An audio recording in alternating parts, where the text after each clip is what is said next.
and of course, this House task force. We have done so without subpoena, and I am here today without being subpoenaed. Butler County ESU has nothing to hide, and we will continue to cooperate, as I believe the American people deserve the truth. The events that occurred at the Butler rally are nothing short of a tragedy. Evil will always be a threat, and we must continually review our own actions, adjust our operations, and constantly strive to achieve perfection, though we will never achieve it. Thank you. Thank you, Commander Lance. I appreciate it. And I know how heartfelt this has been for you and how gut-wrenching it has been for you, because we talked right after this. That's the purpose of today's hearing. Local law enforcement has gone through way too much. So we're going to get to the bottom of it. The work you did today was exceptional. Thank you. I'm now going to recognize Patrolman Blasco for his 5-minute opening remarks.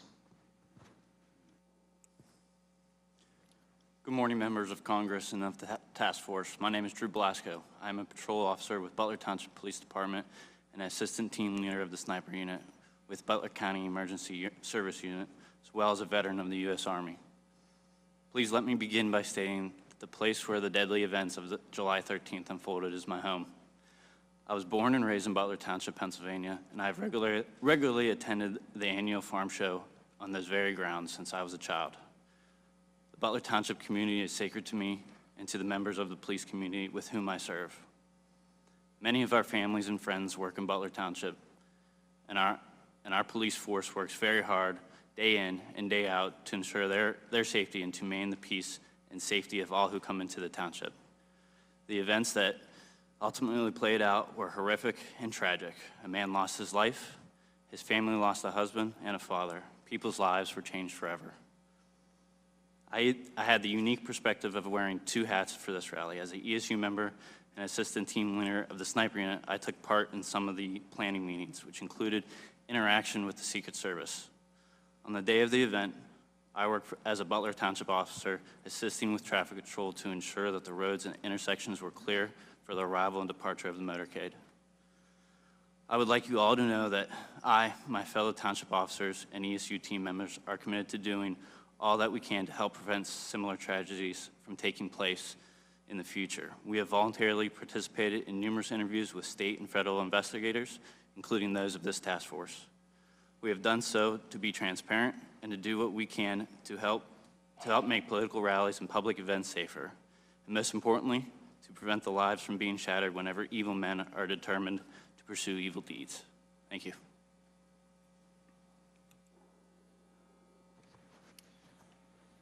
Thank you, Mr. Blasco.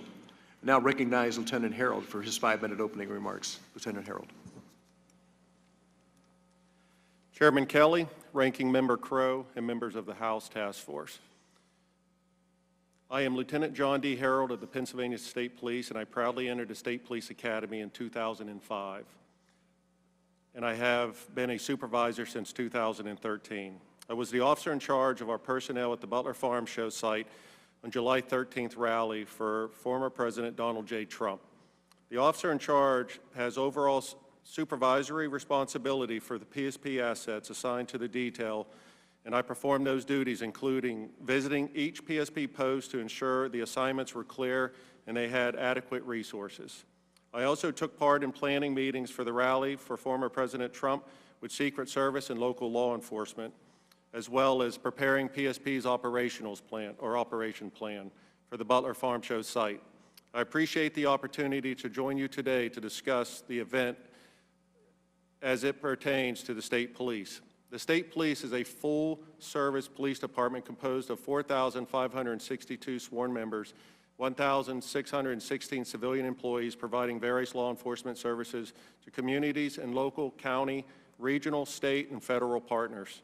The state police operates independently from our local partners and works together with full and part-time local enforcement agencies, but we do not have administrative or operational oversight over local law enforcement agencies or county sheriff's office.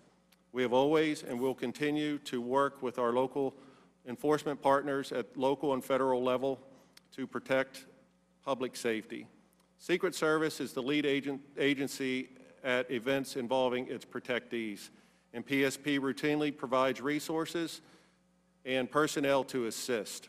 As a matter of protocol, the Secret Service advises the state police that an event is anticipated, followed by a joint meeting and site visits. On Friday, July 5th, the Secret Service notified PSP that the former President Trump would take place, or a rally would take place in Butler. On Monday, July 8th, I and other commanders from PSP attended the initial planning meeting with various law enforcement agencies. I visited the site multiple times and completed a PSP operation plan leading up to July 13th. The Pennsylvania State Police provided all resources requested by the Secret Service. The Secret Service did not ask me, as the officer in charge of PSP assets, to post a trooper at the AGR International property, nor am I aware that Secret Service making that request to any other PSP official. 30 members of the state police were assigned to various roles to support the Secret Service. These members provided escort for the motorcade route, staffed post within the secured perimeter, performed roving patrols, and staffed the Secret Service command post. PSP was not responsible for securing the building or property at AGR International. The Secret Service established and managed the primary command post for communication. In the office of the Butler Farm Show, a PSP sergeant under my supervision was stationed in the Secret Service command post to relay information or any communication made by PSP personnel to our local and federal partners. I thank you for this opportunity to provide information about the actions of the state police in planning, staffing, responding to the tragic events at the July 13th rally, and I look forward to answering any questions you may have. Thank you, Lieutenant Harold. I now recognize Mr. Sullivan for his 5-minute opening remarks. Mr. Sullivan. Chairman Kelly, Ranking Member Crow, and distinguished members of the task force, I am Patrick Sullivan, retired Secret Service agent with 23 years of service. I am honored to appear before you today. I'm a life member of the International Association of Chiefs of Police and the Fraternal Order of Police. I'm also a board member of the United States Secret Service Association. I'm speaking for myself this morning as a subject matter expert. The information that has come to light so far regarding the security failures in Butler is shocking and infuriating. However, I am very, very proud of the bravery of the agents who put themselves in harm's way to save former President Trump and the skill of the counter sniper that neutralized the incoming gunfire with one shot. I served as a Secret Service agent in many investigative, protective, and supervisory assignments. Make no mistake, the Secret Service cannot function without the assistance of its state and local law enforcement partners. I truly believe the men and women of the Secret Service have the most difficult and unforgiving job in law enforcement. It is a zero-fail mission. I have the utmost respect for those agents, uniformed division officers, and staff who are currently facing the challenges. For a presidential visit, the Secret Service must provide 360-degree coverage to include the sky above and the ground below. The Secret Service establishes an inner, middle, and outer perimeter. I will now discuss a typical Secret Service advance for a presidential visit in the United States. Prior to July 13th, what follows was only provided for the president. It's my understanding that these advance procedures are now being used to protect President Biden, Vice President Harris, as well as former President Trump. The President's staff informs the Secret Service about the date and location and itinerary for a trip. The protective detail then notifies headquarters and the Secret Service field office where the visit will occur. The field office then notifies the relevant state and local law enforcement agencies and schedules a police meeting. It is at the police meeting that the state and local law enforcement agencies meet the Secret Service advance team and learn about the trip. Counterparts for the Secret Service advance team and local police are identified. The Secret Service advance team usually consists of the following: a lead advance, site advance, airport, motorcade, protective intelligence, counter-assault team, counter-sniper team, magnetometer, counter-surveillance unit, and technical advance components to include unmanned aerial surveillance. After the counterparts are identified, the police and Secret Service work together on their assignments to develop a security plan for their site. They will jointly determine the assets needed to secure the site. The Secret Service personnel doing the CAT and counter-sniper advance will also work closely with the local police SWAT personnel to craft a tactical response plan. The Protective Intelligence, or PI advance, works with the local police and other federal agencies to investigate any threats or threat-related information. The site agent, in consultation with the lead advance agent, reviews the site security plan and presents it to the field office supervisor and protective detail supervisor for concurrence. The lead advance agent is responsible for ensuring all protection activities are coordinated and in sync. This includes ensuring all components communicate and respond appropriately during an emergency. Usually there will be one overall command post for the visit, with each site having a security room, a scaled-down version of a CP. The Secret Service lead and side agents do not have direct command or control of the state and local police officers. Off-the-record sites are handled differently than most on-the-record movements. The Secret Service does not know the President intends to visit a location until shortly before. The Secret Service will have a side agent conduct a brief advance to ensure that there are no apparent security concerns. Additional security measures are put in place after the President arrives. In closing, I would like to suggest Congress consider expanding the statutory authority of the Secret Service to ensure the agency can make the most informed decisions possible. The United States is facing a hyper-dynamic threat environment, and the Secret Service must be certain it is receiving all relevant threat information. The failure of most Secret Service personnel in Butler to be informed about the specific threat facing former President Trump stands out. Currently, there is no statutory requirement mandating federal, state, and local agencies must report to the Secret Service information concerning threats against the President or other protectees. There are agreements in place and memorandum of understanding to allow the transfer of such information, but no legal mandate to do so. In my opinion, the law must clearly state such information must be immediately provided to the Secret Service to take whatever steps it deems necessary to conduct an investigation and follow-up. For example, the FBI has exclusive jurisdiction to investigate a conspiracy to assault or kill the President before the attack takes place. Since the Secret Service is responsible for protecting the President, it should be part of all such threat investigations so it can take appropriate steps to prevent an assassination. And finally, the FBI has authority under current law to seek the assistance of any federal, state, or local agency, including the military, to help investigate an assassination or assassination attempt after the fact. I believe the Secret Service should have similar authority to call for such assistance to prevent an assassination or assassination attempt. That concludes my statement. Thank you very much. Thank you, Mr. Sullivan.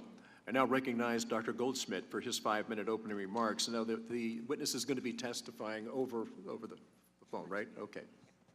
Dr. Goldsmith, please. Good morning, Chairman Kelly, Ranking Member Crow, and distinguished members of the task force.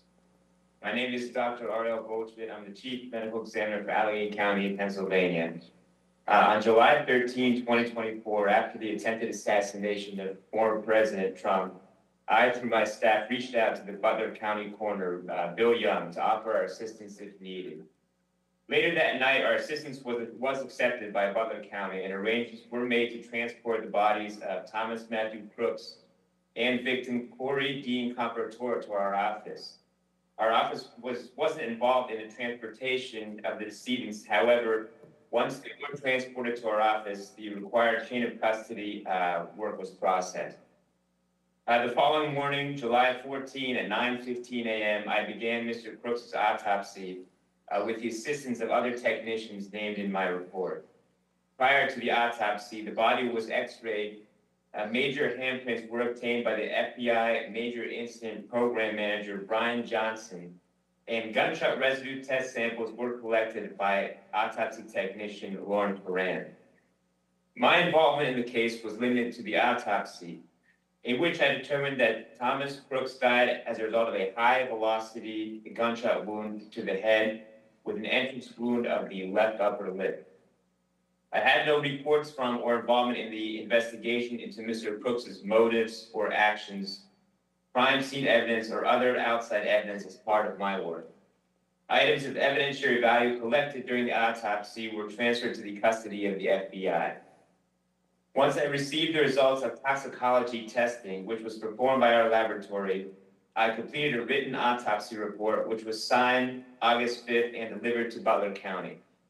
Our office's involvement in the case concluded on July 22nd, 2024, when Mr. Crooks' body was released to a funeral home pursuant to the directives of the Butler County coroner.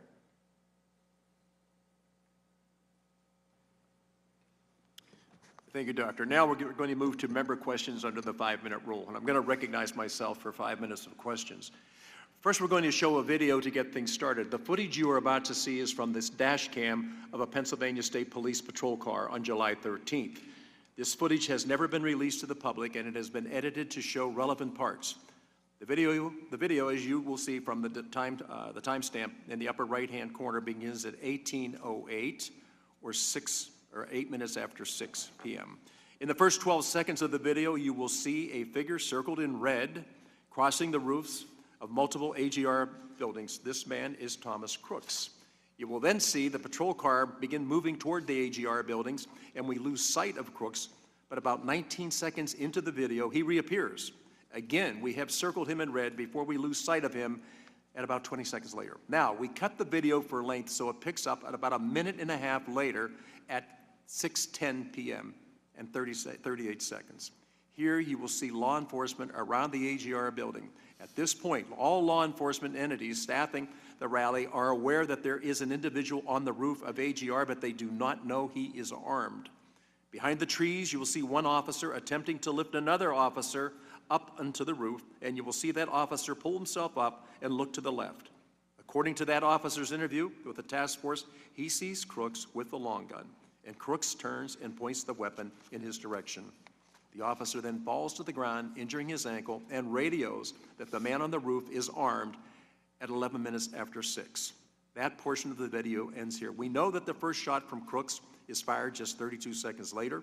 We will play the video now.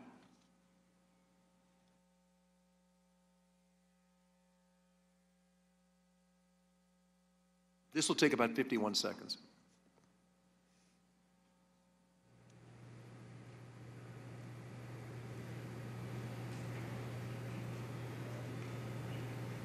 There's nobody.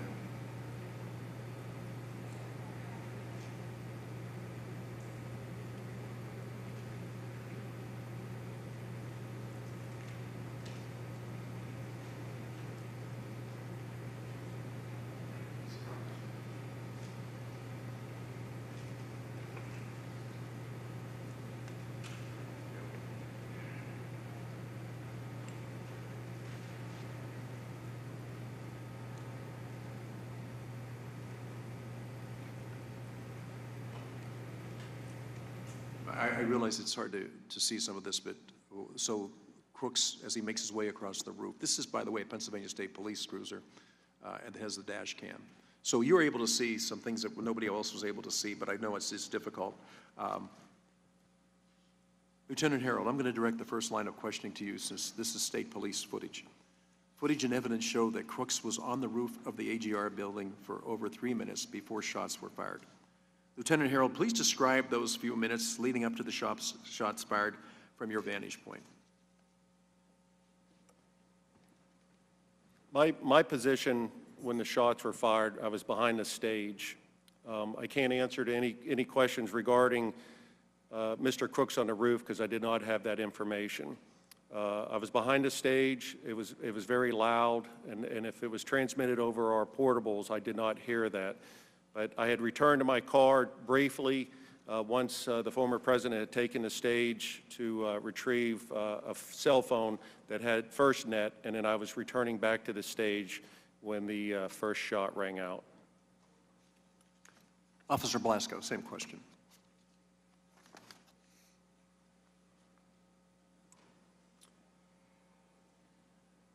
At that time, I was at Brady Paul, and I was working my way over to the AGR building to assist other Butler Township units with looking for Crooks. As I got to the water tower, I parked underneath the water tower and began to make my way to AGR. That's when the shots rang out. Thank you. Commander Lenz, you were reportedly the first person to call out shots fired over the radio. Were you aware that someone was on the roof or that he was armed prior to the shots being fired? Also, please describe those few minutes leading up to shots fired from your vantage point. For the first two questions, yes, I was aware through radio traffic that there was somebody on the roof and also that he was armed. The first report that there was somebody on the roof came on a different radio channel than the tactical units were operating, which would be PD Ops 3, and that transmission at 18:08 and 20 seconds is somebody's on the roof. At 18:09, I made a phone call to the PSP sergeant in the Secret Service Command Center and relayed the information that there was a suspect on the roof of the AGR building. There was some additional radio traffic from the Butler Township police units, and at 18:11:03 hours on that PD Ops 3 channel, again, not the channel the tactical units were operating, is the Butler Township unit that reports he is armed. I believe he says, "I see him, he's laying down, and he has a long gun." So my actions for that, at that point, the gentleman on the roof clearly is a threat, and I radioed to our quick reaction force to deploy them to the AGR complex to begin to address that threat. Prior to me finishing that radio transmission, you can hear the shots being fired through my open microphone. Okay. You know, I have a problem going back to the actual sighting of Mr. Crooks more than once, and way before 11 minutes after 6. I think that one of the things is the panel has heard from different people at different times is of the thousands of people that were on the grounds that day, there is repeatedly one person that keeps standing out in the back and forth, all the different communication. And it is, in fact, Thomas Crooks that they're talking about. So we knew there was somebody that was very suspicious. We also knew there was somebody that we weren't able to actually come in contact with, and we kept losing contact with him. We saw him with a rangefinder. We saw him doing things that were not probably in line with what people go to a rally for. And I think that I'm constantly going to be wondering at what point did somebody say, we're not sure the area is secure and safe? There's enough understanding before that. The way you all responded, I think, was incredible. I want to thank you for that, but I still can't understand, of all the different people that were on the grounds that day, thousands of people, there's only one consistent person that they identify, and it is ultimately the shooter. So I don't believe the grounds were safe and secure that day. I'm just trying to understand is what it was or what it would have taken for somebody to say, keep Mr. Trump inside until we clear this up. Well, Commander Lenz, because you and I have had not just minutes but hours together, and a couple of days we'll be going a deep dive to what happened. Do you feel that the Secret Service adequately prepared you and your men for July 13th? I believe I can answer the tasks that they had given us, which would be to provide 2 counter-assault teams, 2 sniper teams, and a quick reaction force. We were certainly prepared for the missions that they had given us. There were additional things, obviously, that probably needed covered, but they had never asked us to do that. They never tasked us with that. So given what they specifically asked us to do, we were certainly prepared to do that. Okay, so you did what they asked you to do. But looking back at it now, the question is, did they clearly identify what it is that they expected of you or what you could have been responsible for? Mr. Blasco, same question. So I took my direction from Commander Lenz, and of the things that we were asked to do from my direction from Commander Lenz for the pre-planning stages for the sniper teams, I would feel that I did what was requested of me from Commander Lenz. Okay, so hindsight's always 20/20. Looking back on that,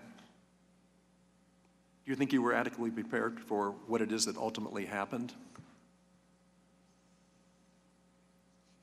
There's always things that you think that you can do better, but with the information that we had, I believe that we did the very best that we can, or we could.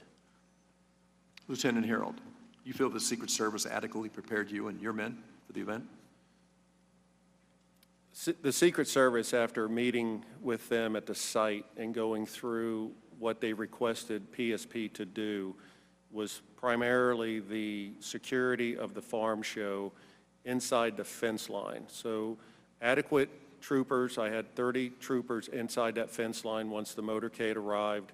And I feel that with them being the lead and we were in a request assist function, we provided what they asked for and we secured the inner perimeter of the farm show grounds. Yeah, I think with local law enforcement, I think you did everything that you were tasked to do that day.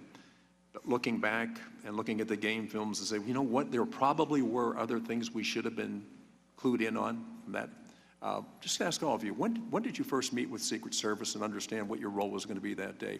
Looking at July 13th and working backwards from that Friday, Thursday, Wednesday, Tuesday, when did we get together to find out what we should do that day?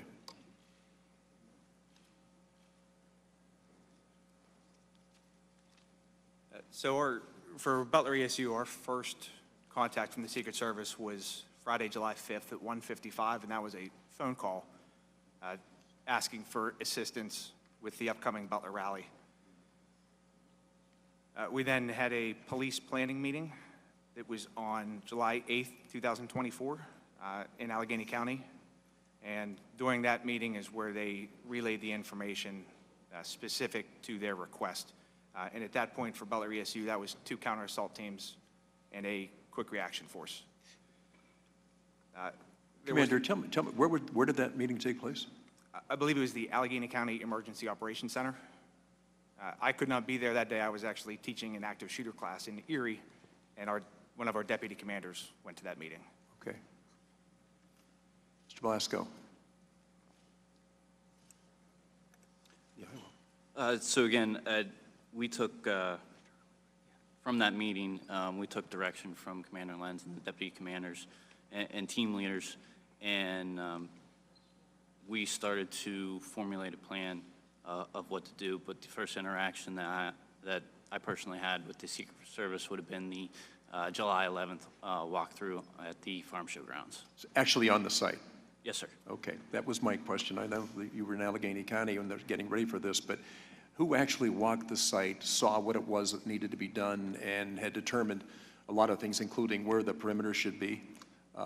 I would think that would be I would supposedly that there would be a lot of coordination between the local law enforcement, the Secret Service, and Homeland Security, who visited that day, to prepare for that event. I want to thank you all for being here today and your testimony. I'm now going to have Mr. Crow has his turn. Thank you, Chairman. Mr. Sullivan, I wanted to start with you for a moment. I served in the Army before coming to Congress, and one of the principles of operations, as Mr. Blasco, I'm sure, is familiar, is you have to have unity of command and you have to have effective communications. Without unity of command and effective communications, a unit cannot operate. So one of the things I'm struggling with is this idea that there wasn't a single unified command station on site. The Secret Service did not establish that. Is that atypical in your experience? Would there normally be one command and control station to unify command and communications?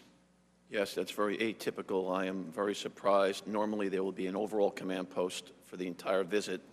Then each site will have what's called a security room, where radio traffic pertinent to that individual site is controlled. And the command post, the overall command post, should be the state, local police, Secret Service, and other federal partners that may be assisting.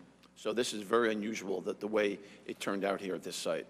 Do you have any sense in this instance as to why that might occur? Are there instances where when you're conducting an event, you would do multiple command posts, or can you not see why that would be the case? Well, it's a misnomer, Congressman. The multiple command posts, the Secret Service always has security rooms at individual sites, and they may be termed a command post, but it's really a mini command post. There should be just one overall command post, and each site has their own kind of communication center where information relative to that site will be transmitted. For example, the airport agents or security there really are not concerned what's happening at the other sites because they're only concerned about the airport. So there'd be a security room just for the airport site.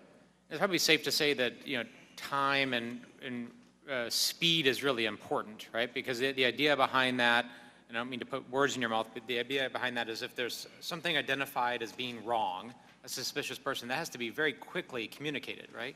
Yeah, this is how it should happen. The protective detail is on one specific frequency, Secret Service frequency, and only the protective details on that frequency. The post standers are on a second frequency, and the tactical teams are on a third frequency, but the other tactical teams monitor all three frequencies at the same time. So if something happens, it's at the security rooms responsibility to immediately go on the radio on the details frequency and say, there's an issue, remove the protectee from the stage or cover and evacuate. That's what's supposed to happen. And that's what's drilled into every Secret Service agent. There has to be, because the detail agents, don't forget, they can't listen to all the other traffic. They have to be rock solid on protecting the president or the presidential candidate. So their frequency is just for their individual movements. So in this instance, based upon what you know and what you heard from Commander Lentz and Mr. Blasco, a suspicious person was identified with a rangefinder. Pictures were taken of this person moving around a building, so much so that it drew the attention of one of the sniper teams who took pictures of it. If that information had been effectively communicated to the FBI, or if the FBI, I guess to rephrase that, had set up a communication system and a command post to receive that information, would that have been a situation where you would say the protectee shouldn't go on stage until we resolve this? Congressman Crow, you mean the Secret Service, not FBI? Yeah, I'm sorry, yeah, Secret Service, right. Yes, sir.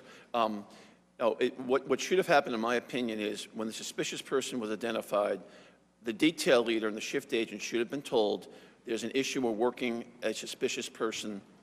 And then at that point, it was probably would be inappropriate to remove the president from the stage, but the detail leader should know there's an issue, I may have to react quicker. So at a minimum, when there's a suspicious person, the detail leader and the shift agent should be told there's an issue.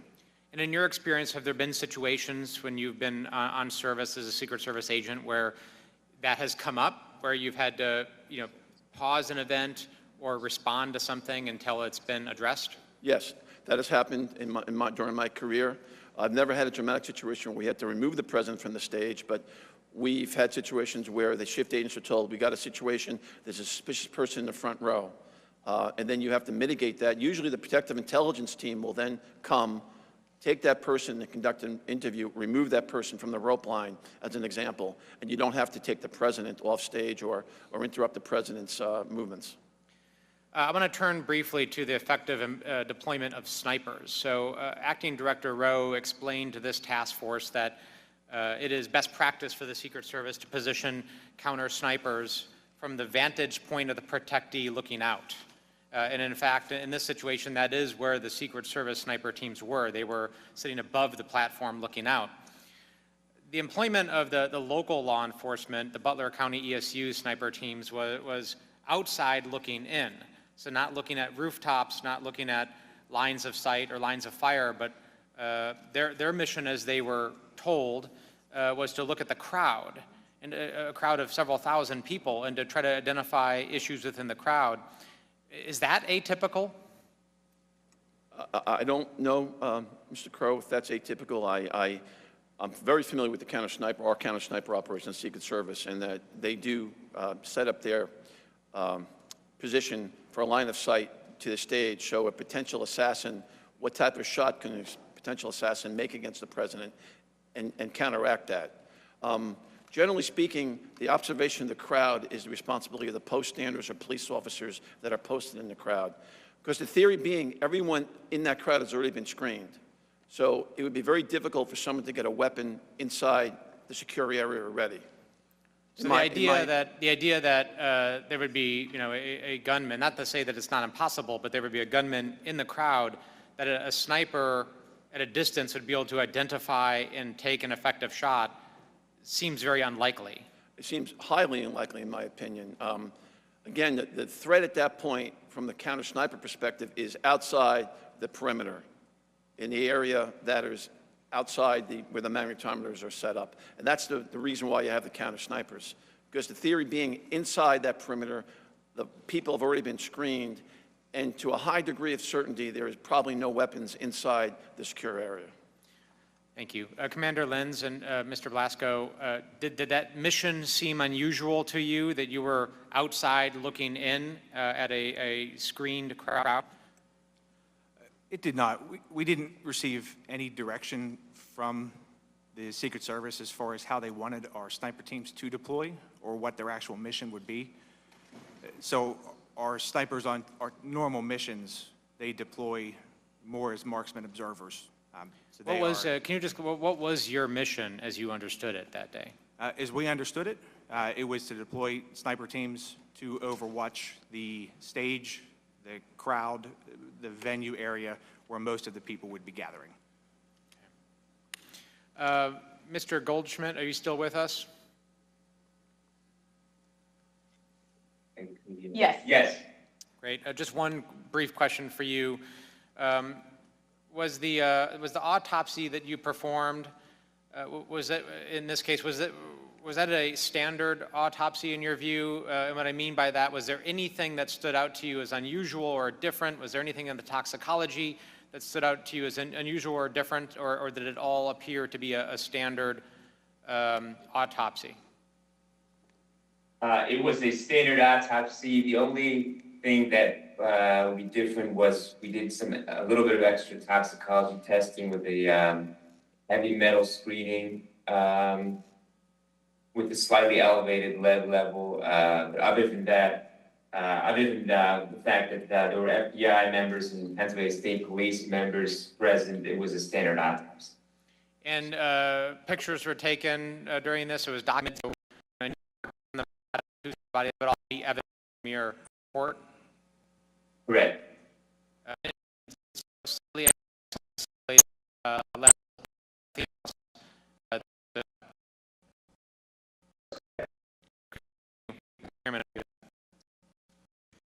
now going to recognize Representative Joyce from Mr. Joyce. Thank you very much, Chairman Kelly. Lieutenant Harold, a lot of discussion, I think, will take place today about the advanced planning that took place. And my understanding is that from your testimony here was that you were involved in most of those day-to-day meetings leading up to this event.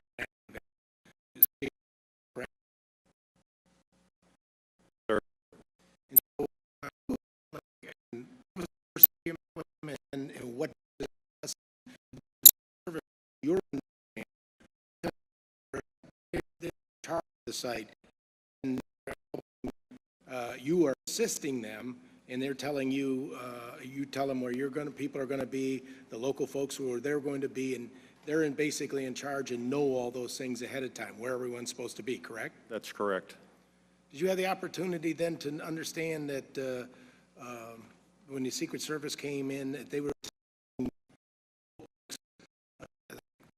sniper group and Mr. Blasco, that it was at the end of the day, it was the Beaver County sniper was the AR building?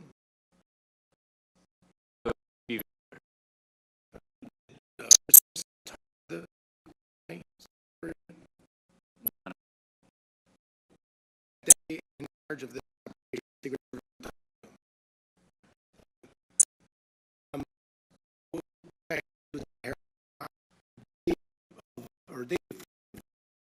with the Secret Service? I had 2 walkthroughs at the site. There was a walkthrough on Tuesday. It was just a brief to get familiar with the property. We went back to the barracks. We pulled up an image of the farm show on a smart screen TV. We drew the fence line, spoke a little bit. The main meeting at the site wise around and looking at my ops plan, wherever there's a dot or a number, that was a stationary patrol. And then basically when we got near the end and I had everything that they had requested, I was informed by my Area 1 commander that if we needed additional troopers that we could pull from surrounding troops. But after the request and the assignments that was given to us from Secret Service, I had plenty. I covered all the posts and I had additional roving troopers inside the venue. So that was primarily the main meeting that we had with Secret Service was on Thursday, and then I completed the ops plan and had it forwarded out by 1,500 hours on Friday. So that was 2 days before the event. No walkthrough the day of, no walkthrough the day before. There was no walkthrough. I spent a little bit of time there Friday evening. There was an incident between Secret Service and the campaign. I was on my way home. I live across the street from the farm show, so I stopped there to see what the issue was. I ended up staying there until about 8:30 p.m. that night. So I did have some other interactions with Secret Service there on Friday, and then even some early communication with the campaign and Secret Service the morning of. and during the event on July 13th. What was the issue? The issue was there was a campaign. We didn't know who it was at first. There was a vehicle that was parked, and one of the Secret Service agents had approached this person, and I think the individual was rude to the Secret Service agent and then got out of the car and walked away. So I had a trooper there go up to the PA system, page the registered owner of the vehicle, and I gave them so many minutes to return to their vehicle or I was going to tow it. Okay. Mr. Sullivan? Were you ever personally on a presidential protection detail? Yes, sir, for 4 years. Okay, when was that? It was 2 years with President Reagan and 2 years with first President Bush. Oh, God bless. What kind of training did somebody on a PPD have? We had extensive training. We came through the normal Secret Service training, Federal Law Enforcement Training Center, the Secret Service Training Center in Beltsville, Maryland. Then, before you got to the presidential detail, you had to do a series of field office assignments, investigations, and protection assignments, assisting on advances. And then when you got to the Presidential Protection Division, you had to have a minimum of 6 or 7 years experience, which is what I had when I got there. And then once you're there, we had training at least once a month. We had to shoot our firearms once a month, and we went to Beltsville, the Riley Training Center, at least once a month for, we call them attack on principles, AOPs, where you'd go through routine and events that might happen, then all of a sudden you'd have an attack on the person who was acting as the president to test your response skills. So it's very, very intense training. I appreciate that, sir. Our acting director, Rowe, has said that we need a paradigm shift, and we need to be changed from one of being reactive to one of readiness. Now, what does that even mean? Well, I think it means that the Secret Service needs to shift how we do business, but I'll harken back to my testimony. To me, Like shift, from back to all the work that was done to prepare you for President Reagan and President Bush to the lack of that work being done now? no, sir, that's not what I mean. I think there's a certain, I don't know what words actually come to mind, but agents are exhausted now. The campaign really, really takes a lot out of them. And I think they don't have enough resources, Secret Service does not have enough personnel and resources to give people the breaks that they need. But also, let me say though, Congressman, when we say about the paradigm shift and going from a reactive mode to a readiness mode, it's really being proactive. And I'll harken back to my testimony. We need. When would you not be proactive when when you go out into a situation like that? You're always looking for points of attack, correct? Yes, yes, from the physical protection aspect, but I'm talking the overall agency. I'm talking about the physical protection. When you were in PPD, when you were out there on the field, if you saw somebody in the line of sight or the day before in a walkthrough and you saw problems with line of sight, what would you do? I would have had those mitigated, or else I would have talked to the supervisor and said, it's not safe for the president to come. Correct. How would you mitigate it? You could have banners, you could have buses, you could have trucks. There are a lot of ways to mitigate it. But however, to me, the simplest way to mitigate the building there outside the fence line in Butler was to post it. If you had police officers on the outside of the building, or agents, no one could have got up to the roof. My understanding is that there was some type of vehicle that was supposed to be posted there to block that line of sight. When you came out and you were in charge and you didn't see the vehicle there, you still let the president come out? Well, I didn't do the advance, and I don't want to second guess the people there. I'm asking you, since you're here on their behalf, I'm asking you, Mr. Joyce. you would have let the person come out? Mr. Joyce, I would have taken the steps necessary. If I thought there was still a gap in the security posture, I would have taken the steps necessary, or I would have told the supervisors it's not safe to bring the president here. That's what I would have done. Mr. Joyce. Thank you very much. I know I exceeded my time. I wish we had a lot more time to do this. I mean it because I think you're onto something that we really need to know. I'm Mr. not a Priya, you chairman, are so I now don't get recognized extra for time. 5 minutes. Thank you. Yes. Thank you, Mr. Chairman. I just want to welcome our witnesses today. You're all real-life heroes, and you acted with bravery on July 13th, and for that, I thank you on behalf of the American public. I'm also grateful that former President Trump was not seriously injured, but several families were. Their lives have been changed, and for them, I have nothing but my deepest sympathies.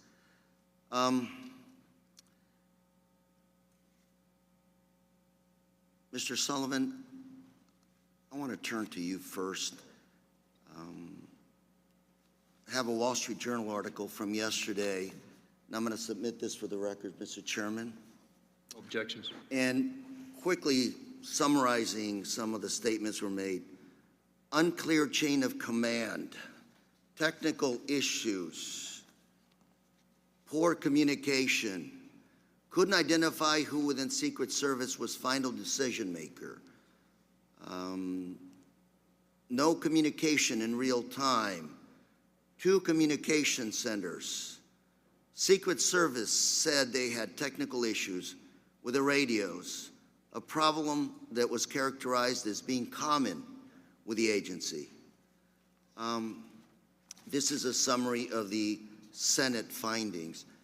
And Mr. Sullivan, I just want to ask you a very brief question, which is, who's in charge at these sites?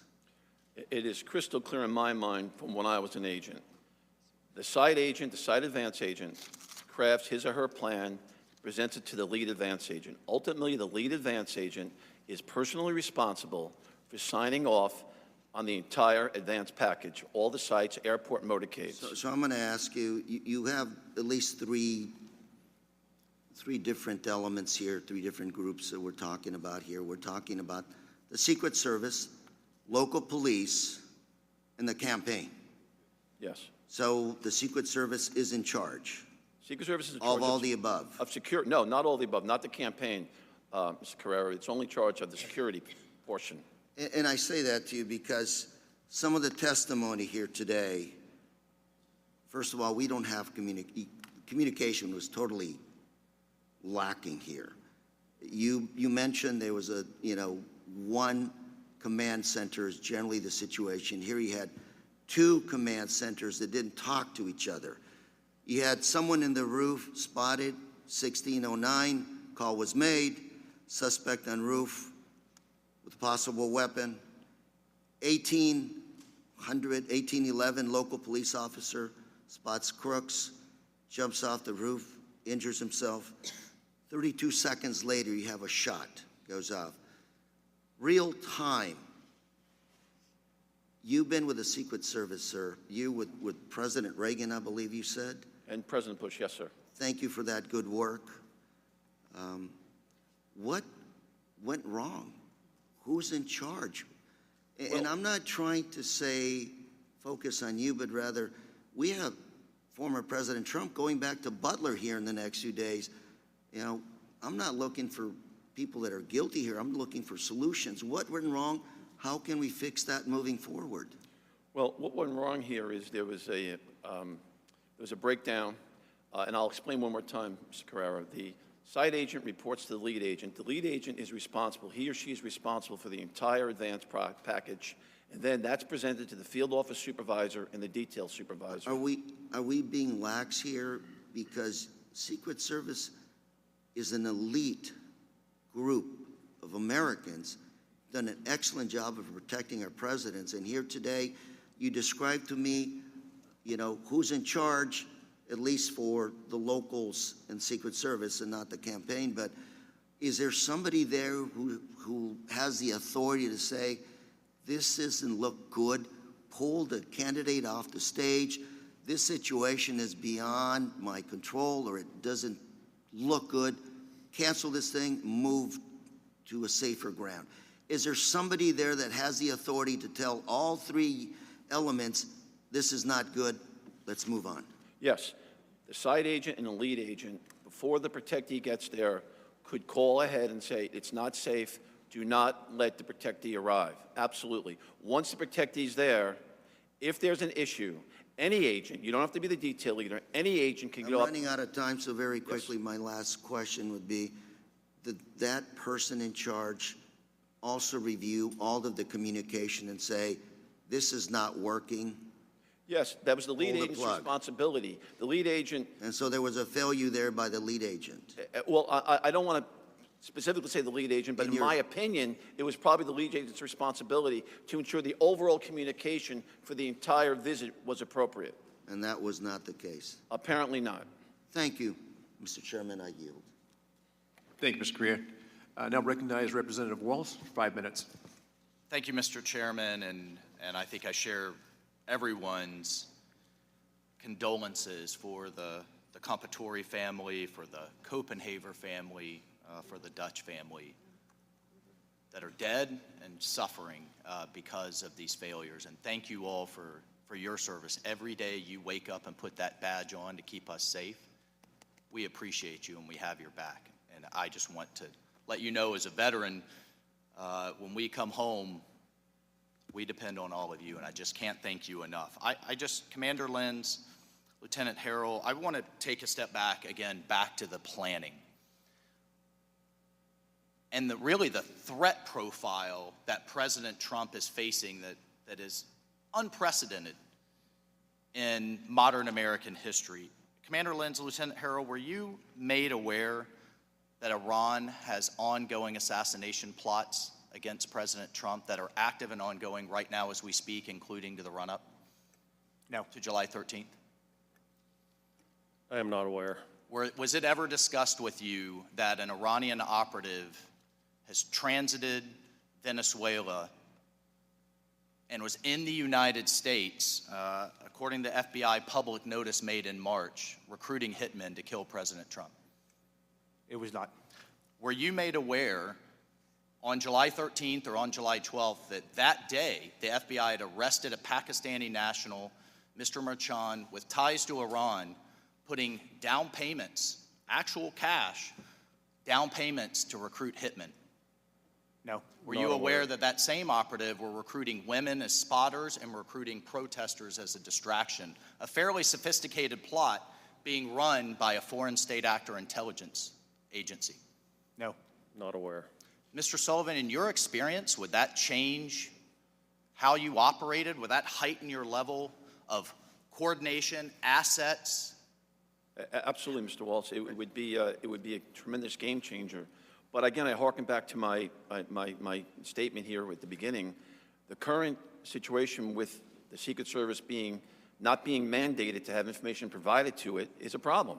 Now, the Secret Service should have been part of that overall investigation. The Secret Service should have been part of the Secret Service arrest. should have been aware. Absolutely. And They've been probably certainly, where they, had you been in charge, or in your experience, would certainly make local law enforcement aware, hey, we not only have ongoing plots, we just arrested someone in the United States putting down payments to kill President Trump. This is on top of the ongoing domestic threats, correct? Yes. You would yes. make your counterparts aware. Yes, I would think those Secret Service headquarters knew about that. I'm assuming that. I don't know for a fact.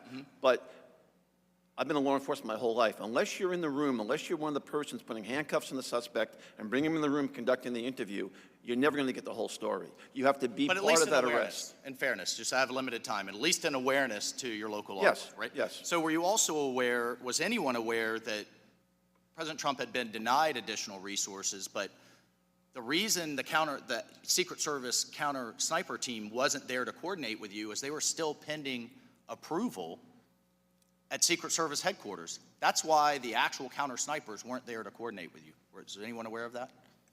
I was But not. that they would be coming, maybe you should sync up, coordinate? There was some discussion there, like I think it was on Thursday, that because when you compare this to the 2020 rally, the Secret Service did not have a lot of the resources that was in Butler for 2020, and this event on July 13th, they seemed like they had a lot less resources. There was no CAT team. I don't think the CS team was coming at first. That's right. And early on, we had mentioned our CERT team, which is Special Emergency Response Team, utilizing them, but they felt that they were just needed in the motorcade. So it was clear, heightened threat, you're not made aware, a lot less resources from the service. In addition, in terms of Secret Service post standards, 12 were allocated to Dr. Jill Biden's event in Pittsburgh, only 3 allocated there, making them highly dependent on you all. And in my time remaining, Commander Lentz, you said you were not given any guidance to secure the AGR building. Can you just talk about that for a moment? So essentially the site and the advance said, locals, you guys got this. Good? And was there any back brief? Was there any put assets here, on the roof, inside, post standards, anything at all? So once we received our duties, so the Secret Service says, here's what we want you to do.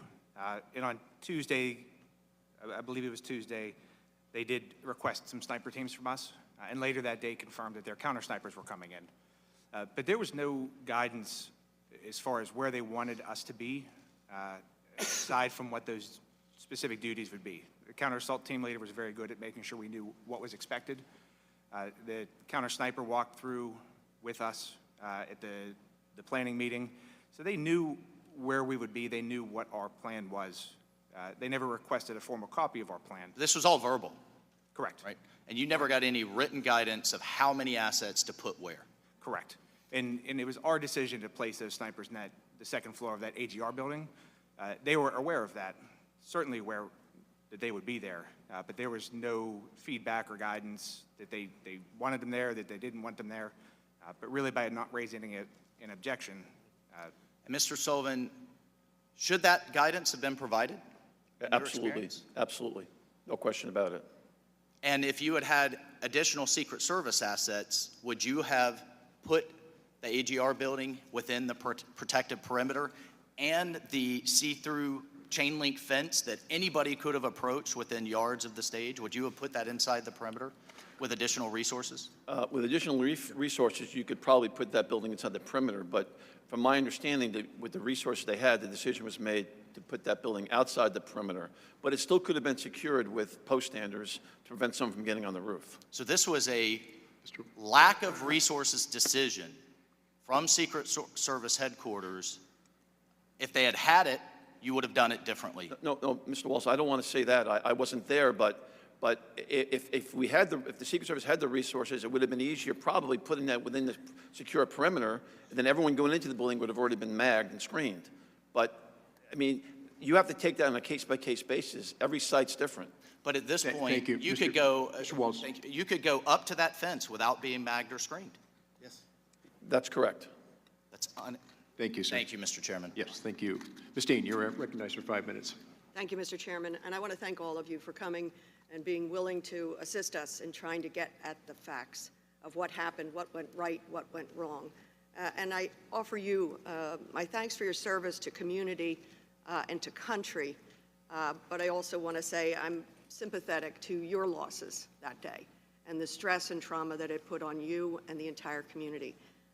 I had the opportunity, I'm going to ask that the map be brought up. I and many others on this panel had the opportunity to do a site visit at Butler. Is that okay? Thank you. Oh, I'm sorry, you don't have to hold it. Excuse me 1 second. Where's ATR? Right here. And what struck me, and I think most of us, was the proximity of the place, how close everything was as we walked into that field and looked where the stage would have been and just looked to our left, the double fence line, very open double fence line, and then these buildings. So I'm going to start with you, Officer Plasko. And again, I thank you for your service to our country and, of course, to the community that week and that day and continuing. Officer Plasko, this set of buildings at the top here, there are adjoined buildings, there's a separate building, there's a parking lot, there's a wooded area. What we see at the top, is that the AGR complex? Yes. Okay. How far are the AGR buildings from the red barns behind the stage, which I don't think are shown here? Red barns were here. They are approximately 130 yards. 130 yards, okay. Is it your understanding that the AGR complex was left out of the secure perimeter by Secret Service and the plans in the rally, outside of that which was established by Secret Service? Yes, that was our understanding of it. You said, well, I know you were on the ground on the 13th in a patrol capacity, and your thoughtfulness of moving in so quickly is admirable to me. But you were there at the planning 2 days earlier, is that correct? Yes. On the 11th? Is it true that within minutes of joining the walkthrough on the morning of the 11th, you shared your concerns about AGR complex not being secure? Again, here's the top where Crooks was positioned and dies. and shoots from and dies, you shared your concerns about AGR complex. With whom and what did you say?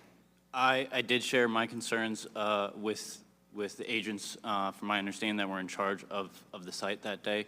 I explained to them that the snipers inside that building were overwatching the venue itself, and that the whole area, specifically the whole area coming leading up from the water tower, we had no vantage point from. We could see part of the building that Crooks was on, but we had no access in that, or line of sight, I should say, to that area. And I asked the Secret Service members that we do not have the additional manpower to post anybody there, and I requested additional people to be posted there so there would be no access to those grounds. And what response did you get? That they would take care of it. They would take care of it? Yes. And did you think that meant they would put it within their secured perimeter? Whether they put it within their secure perimeter or they posted bodies, actual people there, that was my expectation of what was going to happen. And I want to point out, for the benefit of those who haven't been there, this is a fence line for the AGR property, is that correct? And it's a chain link fence, Yes, so you can see through it. yes, And this property, AGR property parking lot, was not locked down. People could walk in and did walk in, yes, including Mr. Crooks. This is another chain link fence, I believe, with just the grassy perimeter. yes. Did they say anything about posting an agent or blocking, making opaque that fence line or both fence lines?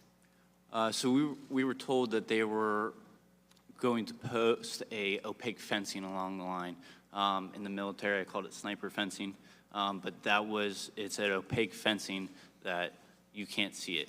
It's a green fence that what I know it to be, that all the way around the outside of the perimeter.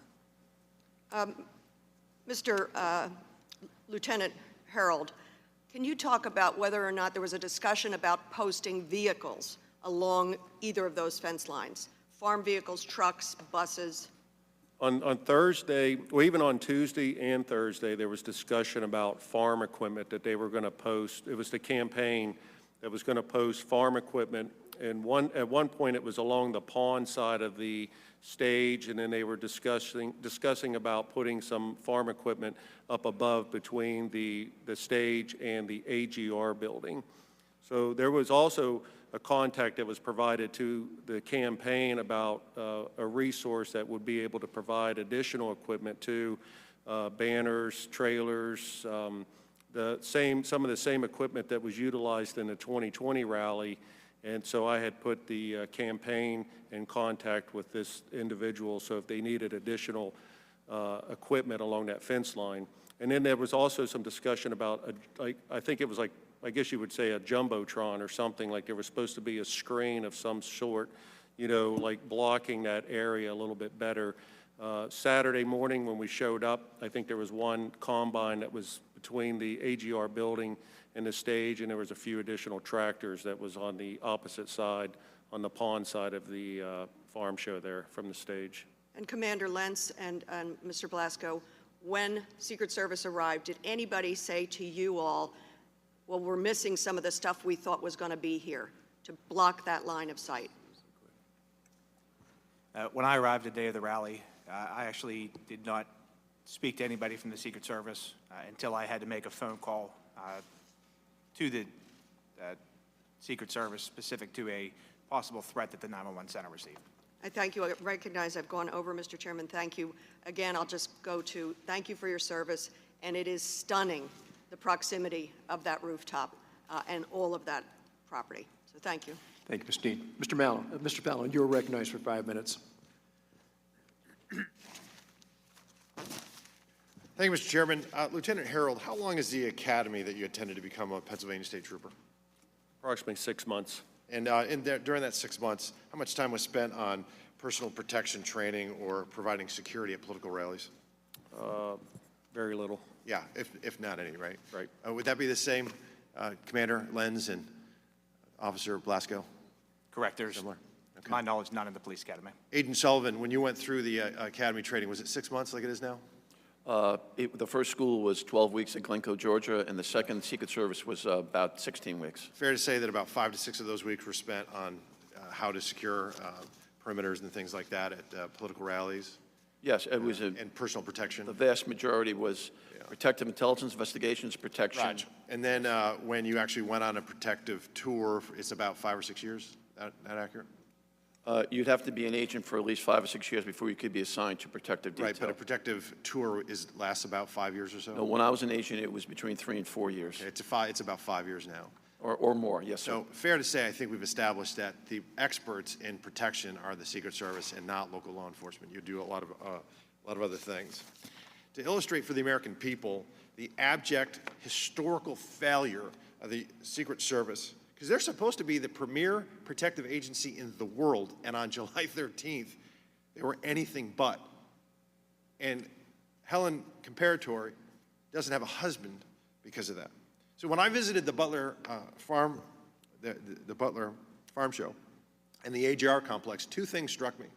The absolute, that proximity of the AGR building to where the stage was and where President Trump was speaking. And also, when you're on the other side of that very limp chain link fence, how much, I'm shocked at how many people were milling about that didn't go through any magnetometers or any security checks. Officer Blasco, do you have any idea how many people were on the grounds that day on the AGR On the property? AGR complex? Yeah. From talking to the sniper units in the AGR building, they said there was approximately 150 to 200 people. Okay, so there were hundreds there. All right. And so, let me ask you this. Is the AGR property, it's outside the security perimeter, but there were hundreds of people 50 yards closer to the president than the shooter. We didn't know who they were. Commander Reliance, what's the highest structure in the direct proximity of the AGR building? The roof of the second floor of the AGR complex. But in the water tower. In the water tower, yes. The highest one. Did the Secret Service ask you all to post anybody up on the water tower? No, they did not. Okay. Would that have helped perhaps secure the area and mitigate the threat of the AGR building if we had somebody up there? I think it would help secure the AGR complex. Because you had a clear line of sight on it if somebody was up there, right? Correct. Yeah. But they didn't do that, did they? They did not. All right. Commander Lenz, as far as the walkthroughs, did the Secret Service perform a walkthrough with you all? They did. They did? On Thursday, there was a police walkthrough. Okay. And during that walkthrough, did they help you and advise you as to how to secure the AGR building? They did not. They did not. Lieutenant Harold? Our walkthrough was Thursday, and AGR building was not discussed. Wasn't discussed? Yeah, we were inside the fence line of the farm show, and we picked they picked their stationary post where they wanted troopers assigned within the perimeter, and the AGR building was never discussed. Okay, so we could have surrounded that building with, say, 8 or 10 officers, and it probably would have mitigated the threat the AGR building presented. Fair to say? Yes. And the Secret Service didn't ask you to do that? No. Okay. How about just clearing the area entirely? It's about 17 acres, but only about 4 or 5 of those acres have line of sight to where the president was speaking. Did they ask you to maybe put up some stakes around the perimeter, police tape, no trespassing? They asked you to do that? No, I knew AGR, I knew the parking was restricted that day. The business was not going to allow parking, but there was nothing, no other communication regarding the AGR. If the AGR property had been cleared with police tape and some, don't trespass and nobody other than law enforcement walking about, would that have helped secure the area and mitigate the threat of the AGR building presented? No, it would have, but I know that they were going to sweep the farm show, so I'm not sure if that area was swept by Secret Service or not. I have no knowledge of that. We know that there were hundreds of people that didn't go through any security checks that were milling about on that property that day. Outside Could have the fence presented is a grave correct. threat, and we just got lucky in that regard. Yes, sir. Do you think that, I'd say, Lieutenant Harold again, were law enforcement stationed on the roof of the AGR building? Did the Secret Service ask you to put people on the roof? PSP was not asked to put anybody on the Okay. roof of the AGR. Commander Lenz, were you asked to put anybody on the roof? We were not. Officer Blasco? No. No. But if there had been law enforcement on the roof, probably wouldn't have had a shooter on the roof. Fair to say? True. Yeah. How about drones? Agent Sullivan, to the best of your knowledge, were drones deployed that day to help mitigate the threat that the AGR complex presented? Mr. Fallon, having not been there, it's my understanding they weren't. The Secret Service had some technical issues with the drone. That's my understanding from public knowledge.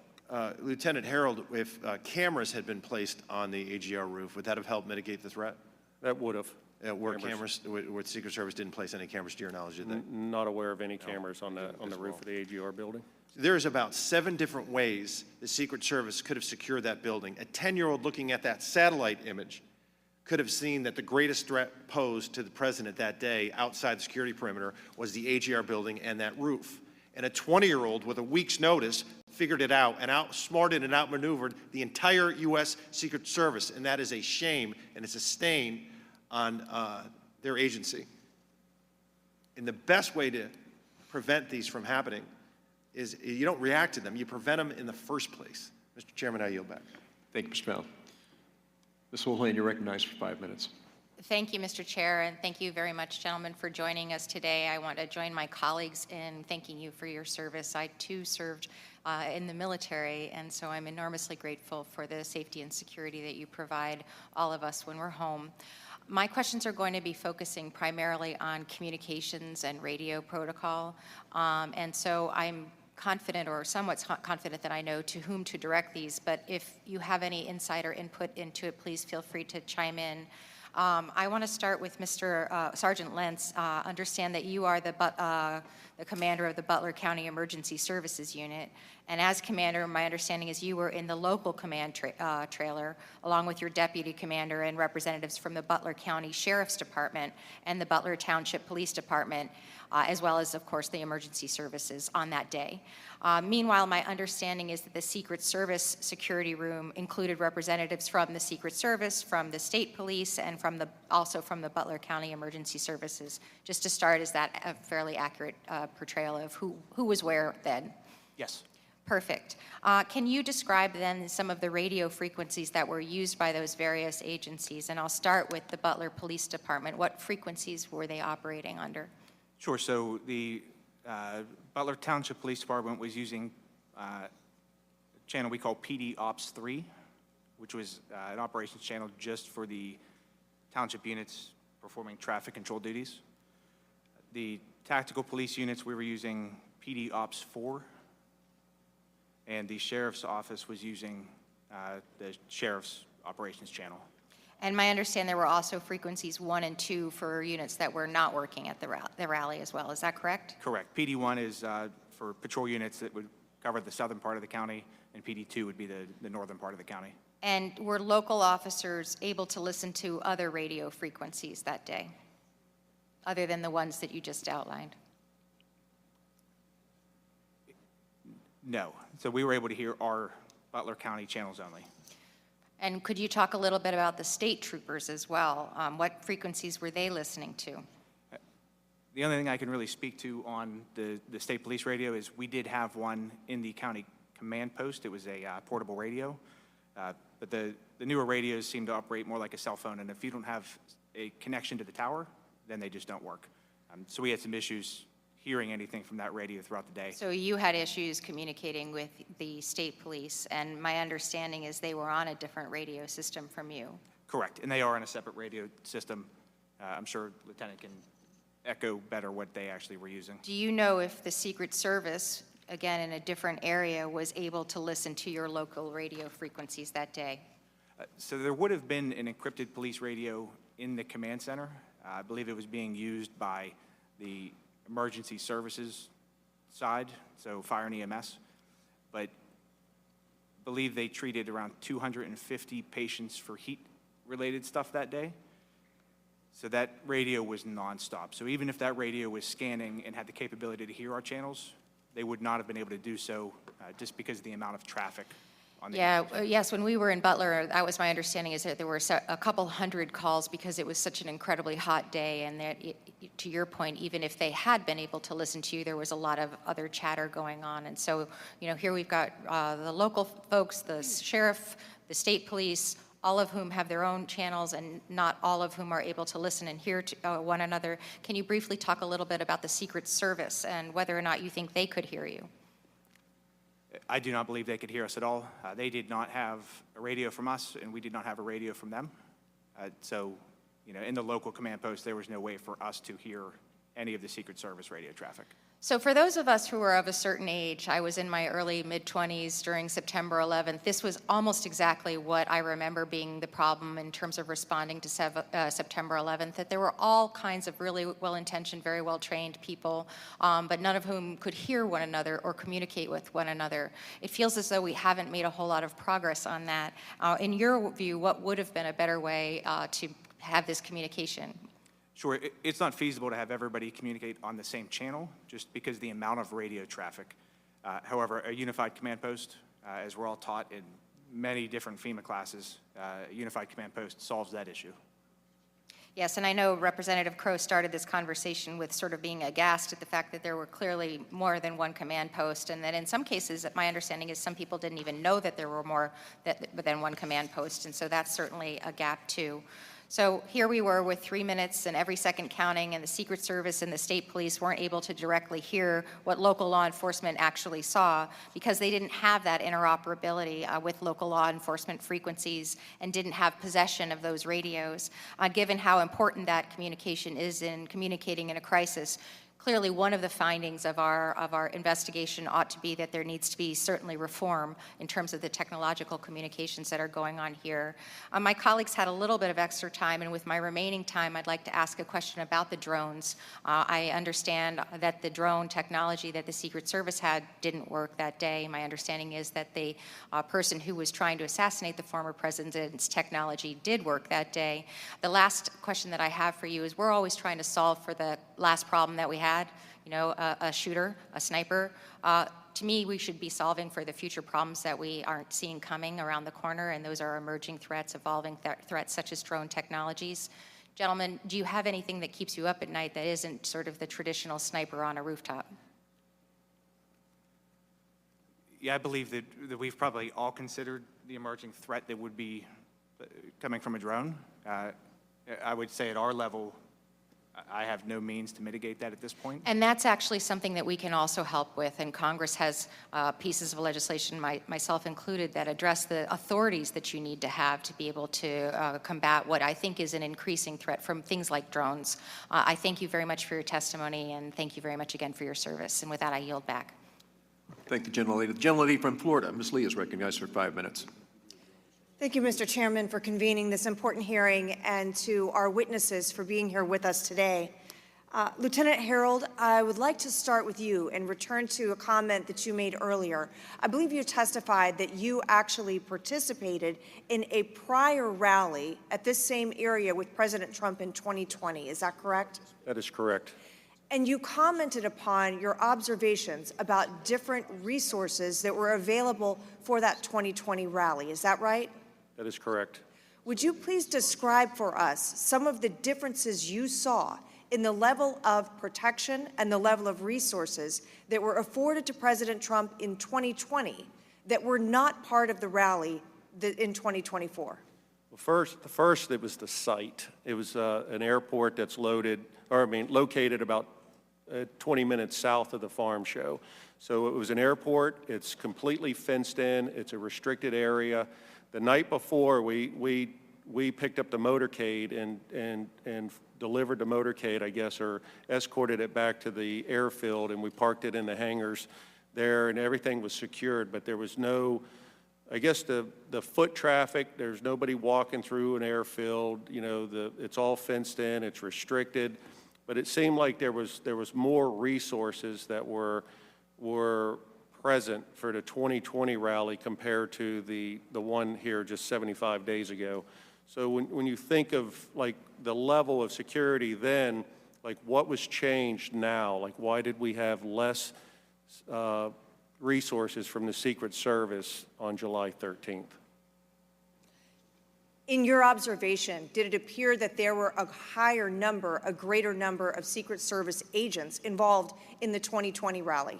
There definitely was, but it could have been because of the motorcade too. Like that, I mean, it was former President Donald J. Trump was the president then, so it seemed like there was more assets, resources, the motorcade, there was definitely more security at the airfield at the Butler Airport compared to the Butler Farm Show.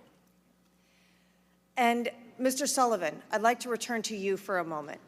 You testified earlier about very extensive and very specific training you received as a Secret Service agent before being put on a protective detail. Is that correct? Yes, ma'am, that's correct. And I believe your testimony was that in addition to specific law enforcement training, you spent years in preparation and training before you actually were on that particular service. Yes, Ms. Lee, that's correct. Now, other federal agents who may be brought in to supplement Secret Service in a rally such as this, do they receive that kind of training? No. So we've discussed earlier that state and local law enforcement would not and did not have that kind of specialized training. But to be clear, it is also true that other federal agencies don't receive that specific training, that specialized training either. Well, every agent that goes to the Federal Law Enforcement Training Center Criminal Investigative Training Program does get an introduction to protection. They do get some familiarity with it.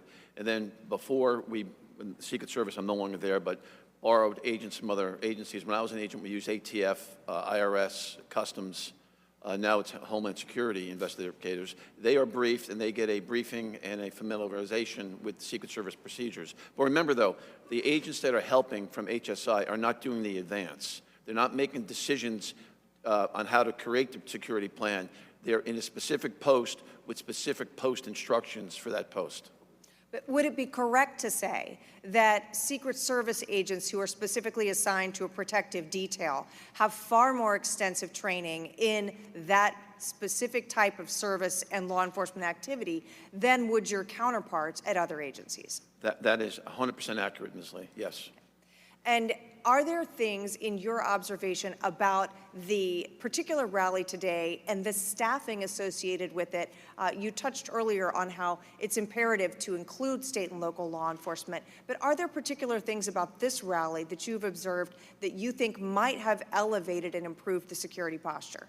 Well, again, Ms. Lee, I wasn't there. I'm just acting on the information I've received in public knowledge. I think there was clearly mistakes made. There were decisions that were not appropriate in my opinion. And I'm really appalled at the communications plan, or lack thereof. I can't fathom how that would be acceptable, and it's absolutely not acceptable. Thank you. And Mr. Chairman, I yield back. Thank you, General Lee. Representative Moskowitz, you're now recognized for 5 minutes.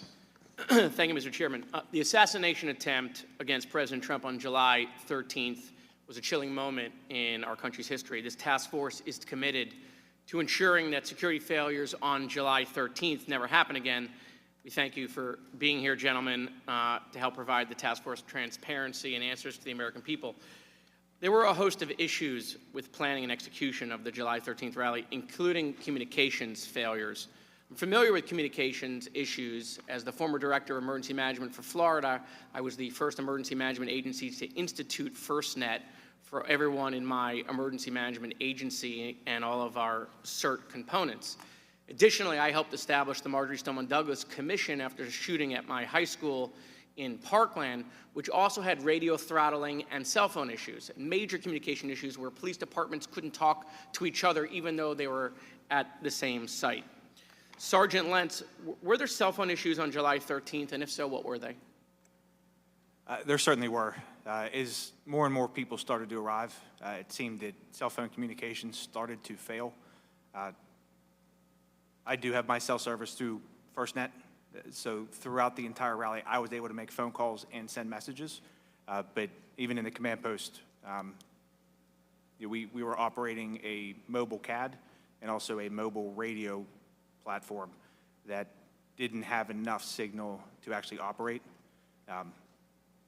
So we switched back to just using portable radios. Right. And just for the edification of people watching at home, following the communication failures on September 11th, 2001, the 9/11 Commission recommended the creation of a nationwide communications network that would include priority and preemption capabilities for our first responders. FirstNet was AT&T, Frontline was Verizon, And those plans allow priority and preemption capabilities for first responders to prevent that sort of thing. And so, Sergeant Lentz, to your knowledge, did any law enforcement personnel who had access to FirstNet or Frontline on July 13th report issues with their cell phones? So Frontline or FirstNet people, did they have any issues?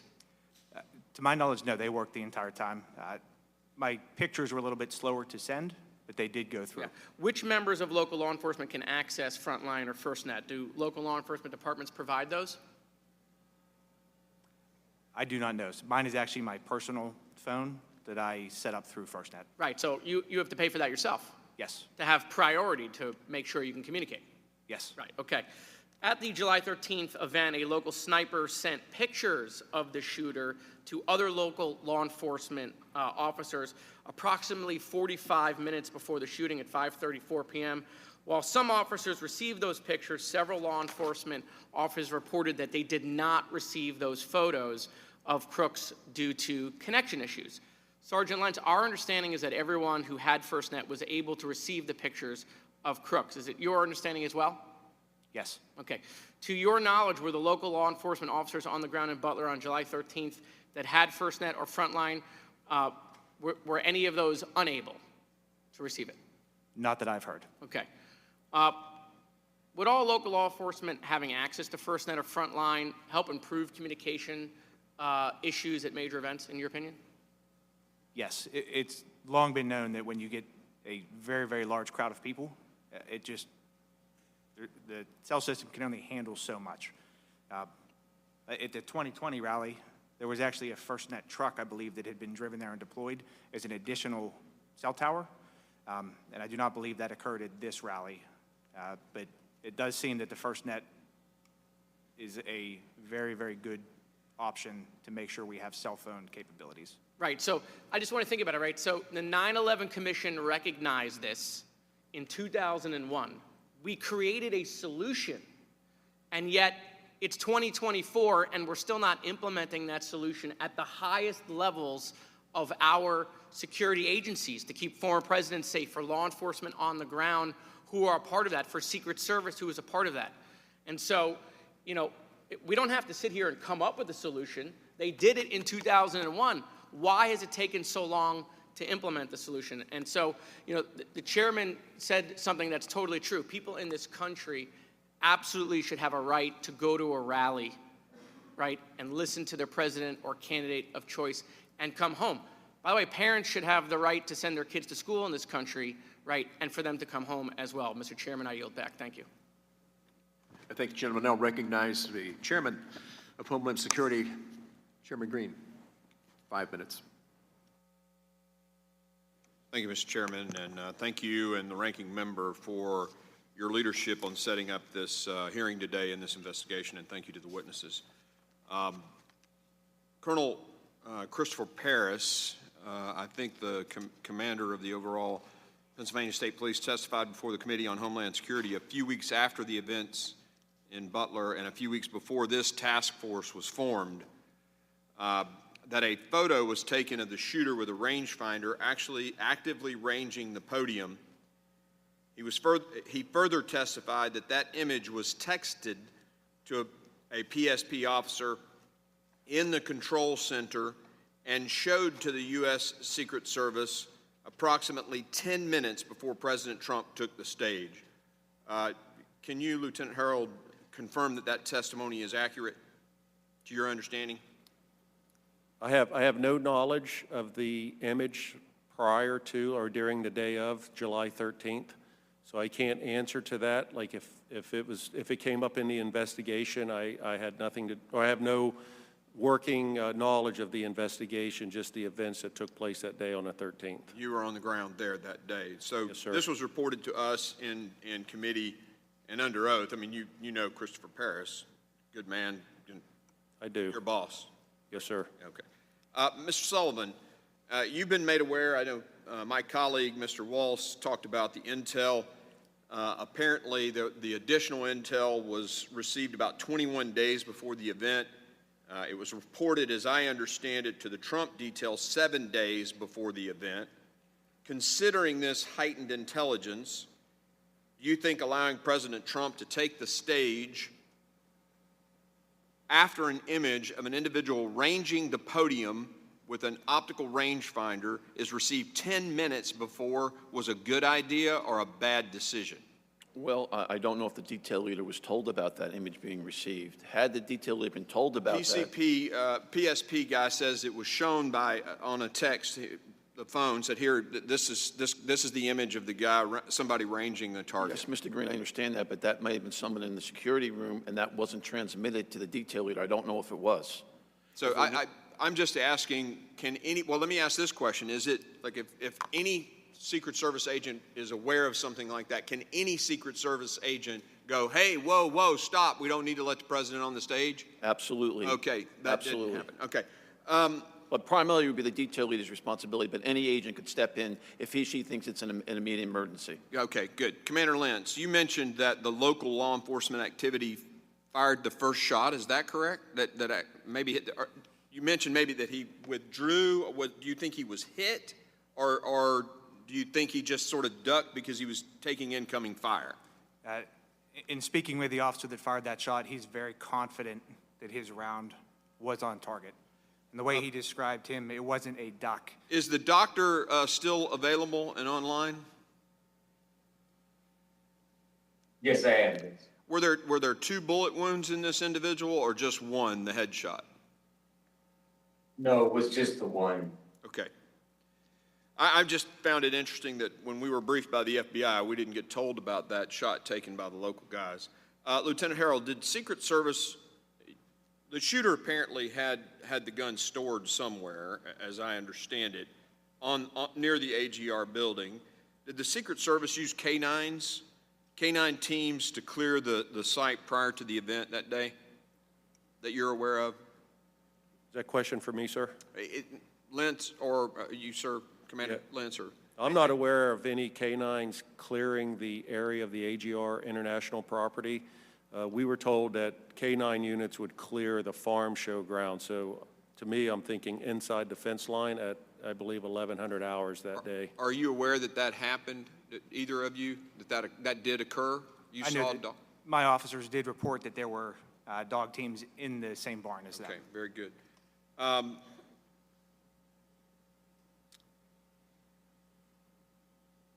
So you were testifying earlier, Commander Lentz.